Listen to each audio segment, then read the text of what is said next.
गिलगित बाल्टिस्तान में पाकिस्तानी फौज ने हथियार निकाल लिए। छात्रों के सामने AK-47 लोड भी कर ली।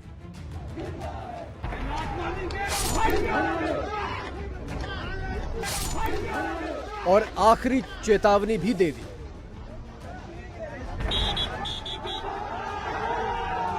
हथियार बंद पाकिस्तानी फौज और गिलगित के छात्र आमने सामने हो गए। इसके बाद क्या हुआ?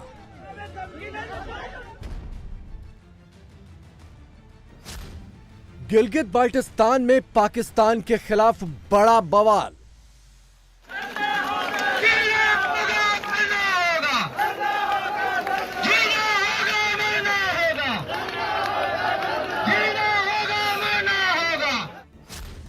POK से गिलगित तक बगावत की भीषण आग। आप कहते हो गिलगित बाल्टिस्तान हमारा सर है, लेकिन पांव के नीचे रोंदने की साजिशें क्यों करते हो? तमाम जितने भी गवर्नमेंट सेक्टर लेवल पे ऑफिस हैं, असेंबली पर ताला लगेगा, फिर गिलगित बाल्टिस्तान में जनाब वाली खुशहाली आएगी। इंडिया लोकसभा में उनकी सीटें कौमी अपनी असेंबली में दिखाई जाए काले कपड़े चढ़ा के। सब्सिडी बहाल होगी लेकिन हुकूमत मौजूद नहीं होगी। ये हुकूमत का भी खात्मा करेंगे इंशाअल्लाह हम। Gilgit Baltistan not part of Pakistan. Gilgit Baltistan Pakistan का आईनी हिस्सा नहीं है। पूरे गिलगित बाल्टिस्तान और POK में पाकिस्तान के खिलाफ कोने कोने पर मोर्चा खोल दिया गया है।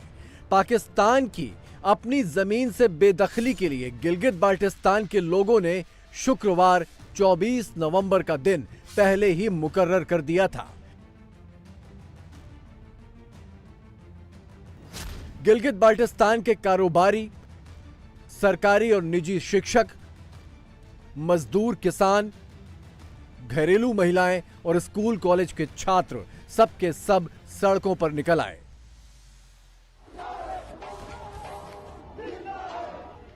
लेकिन शुक्रवार के आंदोलन को तोड़ने की साजिश में पाकिस्तानी फौज गुरुवार रात से ही जुट गई और इसी दौरान गिलगित के छात्र फौज से भिड़ पड़े। दरअसल छात्रों की टोलियां शुक्रवार के धरनों में शामिल होने के लिए घर घर जाकर लोगों से अपील कर रही थीं, लेकिन पाकिस्तानी फौज ने उनका रास्ता रोक लिया।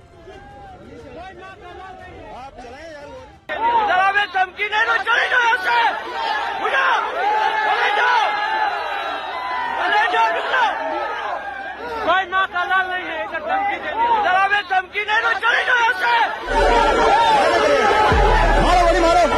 मारो। इधर आके तलबा के सामने कलाशनिकोव दिखा ले। ये बेगैरत लोग आके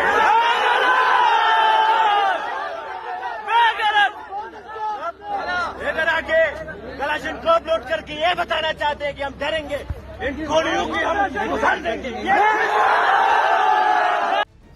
गिलगित बाल्टिस्तान में जान बचाकर भागी पाकिस्तानी फौज। हथियार बंद पाकिस्तानी फौज को छात्रों ने खदेड़ा। बंदूक दिखाकर धमकाने वाली पाकिस्तानी फौज को आखिरकार गिलगित बाल्टिस्तान के छात्रों के हौसले के आगे मैदान छोड़कर भागना पड़ा। अब बारी पाकिस्तानी सरकार की है। सब्सिडी बहाल होगी लेकिन हुकूमत मौजूद नहीं होगी। ये हुकूमत का भी खात्मा करेंगे इंशाअल्लाह हम। यहाँ पे गंदम की सब्सिडी ख़त्म करते हैं, उसके साथ हमारे ज़मीनों के ऊपर भी कब्जा कर रहे हैं। आप पाकिस्तान में हर चीज़ पे सब्सिडी देके, पाकिस्तान में इंसान बैठ के गिलगित बाल्टिस्तान में कोई जानवर है? पंजाब में वहाँ पे शहजादे बैठ के यहाँ पे कोई नौकर है? हम बराबरी के लोग हैं, हम बराबरी के बुनियाद पे बैठना चाहते हैं। हम इस चीफ सेक्रेटरी को पैगाम देना चाहते हैं, ये गिलगित बाल्टिस्तान है, यहाँ जो भी फैसला करना है होश हवास में बैठ के करना है। गिलगित बाल्टिस्तान एक मुतनाज़ा खित्ता है, यहाँ पे IMF का कोई कानून लागू नहीं होता है। गिलगित के लोगों के पेट की आग अब पाकिस्तान के खिलाफ बगावत की आग में तब्दील हो गई है। गिलगित बाल्टिस्तान में करीब करीब सारा गेहूं पाकिस्तान से सप्लाई होता है। पहले इस इलाके को सब्सिडी वाला गेहूं 7.5 रुपए प्रति किलो की दर से दिया जाता था।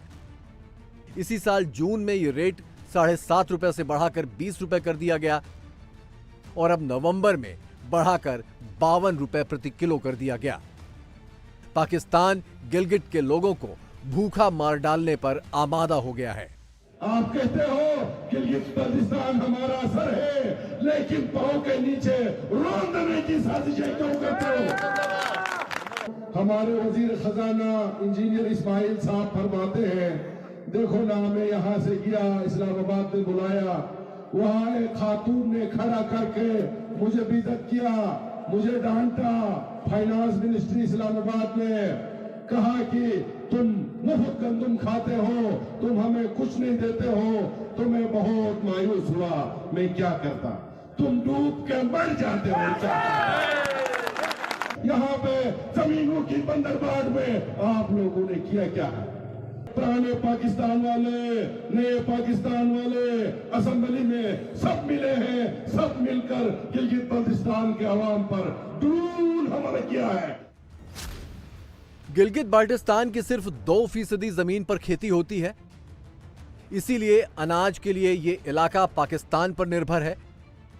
पाकिस्तान ने कुछ सालों तक सब्सिडी वाला गेहूं दिया, लेकिन अब खुद पाकिस्तान के पास खाने को नहीं है, तो यहां क्या दे? यहां की नदियों से बनी बिजली पाकिस्तान जाती है, लेकिन गिलगित बाल्टिस्तान में अंधेरा रहता है। पूरा पाकिस्तान हमारे दरिया से सैराब हो चुका है जनाब, और हम खुद लोड शेडिंग की मातम कर रहे हैं। 22 घंटे की लोड शेडिंग है। एक MRI का मशीन नहीं है आपके पास, एक्सरे नहीं है आपके पास, डॉक्टर नहीं है, मेडिसिन नहीं है उसके अंदर। हमारे जनाब आलिशाही ऑफिसर और हुक्मरान इस ऐवान में बैठे हुए बड़े डाकुओं को लाके वहाँ के खजाने को लूट कर लाकर यहाँ कमीशन देकर वहाँ हुकूमत कायम करते हैं, और उन्हीं के अलाकार बनकर गिलगित बाल्टिस्तान के अवाम को हुकूमत कर रहे हैं। वफाक के साथ अब हमारा जंग होगा, और उस जंग में हजारों नौजवान पार्लियामेंट हाउस के बाहर आएंगे। गिलगित बाल्टिस्तान के एयरपोर्ट बंद होगा, चीफ सेक्रेटरी बंद होगा, तमाम जितने भी गवर्नमेंट सेक्टर लेवल पे ऑफिस हैं, असेंबली पर ताला लगेगा। फिर गिलगित बाल्टिस्तान में जनाब वाली खुशहाली आएगी, इससे पहले खुशहाली नहीं आनी है। पीओके और गिलगित बाल्टिस्तान के लिए जम्मू कश्मीर की विधानसभा में 24 सीटें सुरक्षित थीं। जब विधानसभा का गठन दोबारा होगा तो ये सीटें फिर से सुरक्षित रखी जाएंगी, लेकिन इस इलाके में जबरन कब्जे के बावजूद पाकिस्तान को ये जानने की परवाह भी नहीं है कि यहाँ पर कितने लोग रहते हैं। पाकिस्तान की 2023 की जनगणना में पंजाब, सिंध, खैबर पख्तूनख्वा, बलूचिस्तान और इस्लामाबाद का जिक्र है, लेकिन पीओके और गिलगित बाल्टिस्तान का नहीं। सरकारी प्रेस रिलीज में साफ साफ लिखा गया है कि जनसंख्या के आंकड़े पीओके और गिलगित बाल्टिस्तान को छोड़कर हैं। Gilgit Baltistan not part of Pakistan. Gilgit Baltistan Pakistan का आईनी हिस्सा नहीं है। गिलगित बाल्टिस्तान महाराजा की 84,471 मरबा मील जिसका फैसला होना बाकी है, उस 84,471 मरबा मील के अंदर आते हैं, जिसके ऊपर यूनाइटेड नेशन में खान लियाकत अली खान और पंडित नेहरू के सिग्नेचर है। जब 35 लाख गिलगित बाल्टिस्तान के रहने वालों को तुम अदालती हुक्म के बावजूद उनका हक न दो, और इंडिया लोकसभा में उनकी सीटें कौमी अपनी असेंबली में दिखाई जाए काले कपड़े चढ़ा के, और 66 साल से वो तुम्हारे पाकिस्तान की वफादारी करे, 16 स्केल से ऊपर गिलगित वाले को गिलगित में ही नौकरी नहीं है, पाकिस्तान में क्या मिलेगी? वहां की आबशारों को पानी बनाने के लिए इस्तेमाल करो। वहां पे 12 मेगावाट 15 मेगावाट चंद करोड़ों की मालियत से बिजली वो खुद बना रहे हैं। 1 लाख मेगावाट वहां पे बन सकती है। तो आप ये चीजें खत्म करें। गिलगित बाल्टिस्तान को उलझाए रखने के लिए पाकिस्तान यहां पर शिया सुन्नी दंगे करवाता है। 1988 में फौज की शह पर बड़े पैमाने पर शियाओं का कत्लेआम हुआ था। पाकिस्तान से सुन्नियों को यहां पर लाकर बसाया गया। इसके चलते यहां के बहुसंख्यक शिया अल्पसंख्यक हो गए हैं। हमने अपनी कौम के साथ बहुत जुल्म किया है। हमने अरब ट्राइबल जंग को गिलगित में लड़ा है, सुनिशिया की शक्ल में। ये जंग अरबों की थी, ये गिलगितियों की जंग भी नहीं थी। हमने नहीं सोचा है सही मानों में हम अपनी धरती के अंदर नहीं आ सके। जो फिरका वाराना फसादात हुआ था, ये भी कोई फिरका वाराना फसादात नहीं था, किसी ने करवाया था। फितना फसाद का खदशा है। अभी अल्लाह का शुक्र है सर, सब बेनकाब होकर सामने आ रहे हैं। कम अज़ कम मेरे जैसे लोगों का भी अभी आंखें खुल गया है। यानी कि यहाँ पर जो जीबी के साथ अच्छा कर रहे हैं वो भी सामने आ रहे हैं, जो गलत कर रहे हैं वो भी सामने आ रहे हैं। यहाँ बेनकाब हो रहे हैं।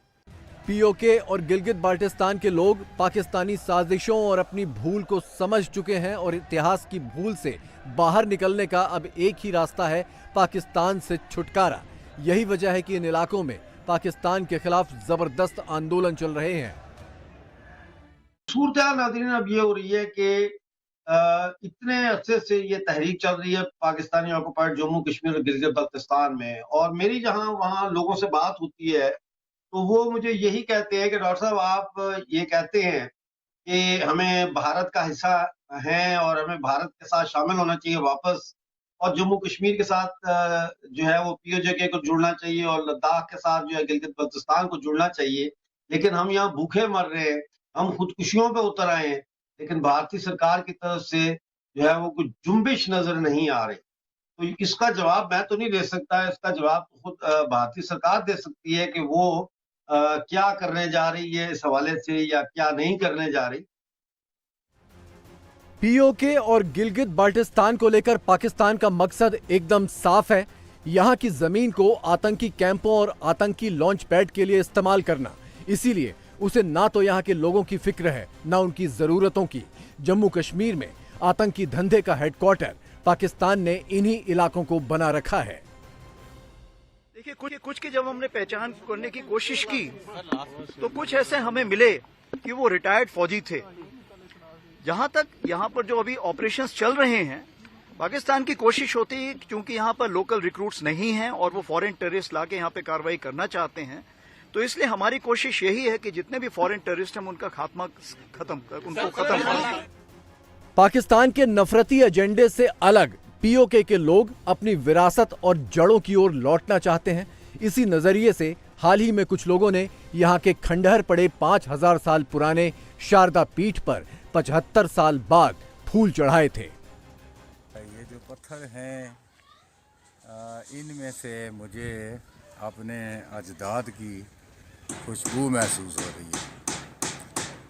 मैं उन हाथों को देख सकता हूँ जिन्होंने इन पत्थरों को पहले तराशा और इतनी बुलंदी पे ला के इनको नस्ब किया। तो एक मोहब्बत का जज्बा उन लोगों के लिए जिन्होंने हज़ारों साल पहले मरकज़ को तामीर किया था, तो एक अकीदत का जज्बा दिल से उभरता है उन लोगों के लिए। ये एक बड़े दर्जे की, आला दर्जे की दरसगाह थी और यकीनन इसमें से स्कॉलर्स निकल के तो दुनिया भर में गए होंगे जहाँ उन्होंने उस इल्म के साथ साथ हमारी तहजीब और सकाफ़त का भी ढंढोरा पीटा होगा यकीनन। पाकिस्तान में शारदा पीठ पर फूल चढ़ाए जाने की खबर फैली तो उसने सिंध के एक मंदिर से बदला निकाल लिया। दिन दहाड़े हिंदू मंदिर को बुलडोजर चढ़ाकर जमींदोज कर दिया गया। लेकिन पाकिस्तान की नफरतों से परे पीओके की आवाम आज भी अखंड भारत का सपना देख रही है। आपसे मेरा ये सवाल है कि क्या आप ये नहीं समझते कि मुत्तहदा हिंदुस्तान अगर होता तो आज हमें ये दिन देखने को न मिलते। लेकिन जिन्होंने पाकिस्तान बनाया था तो उन्होंने अपने खाने का एक रास्ता रखा था। अगर ये आज मुत्तहदा हिंदुस्तान होता तो पाकिस्तान को ये इतनी बड़ी आर्मी रखने की क्या जरूरत।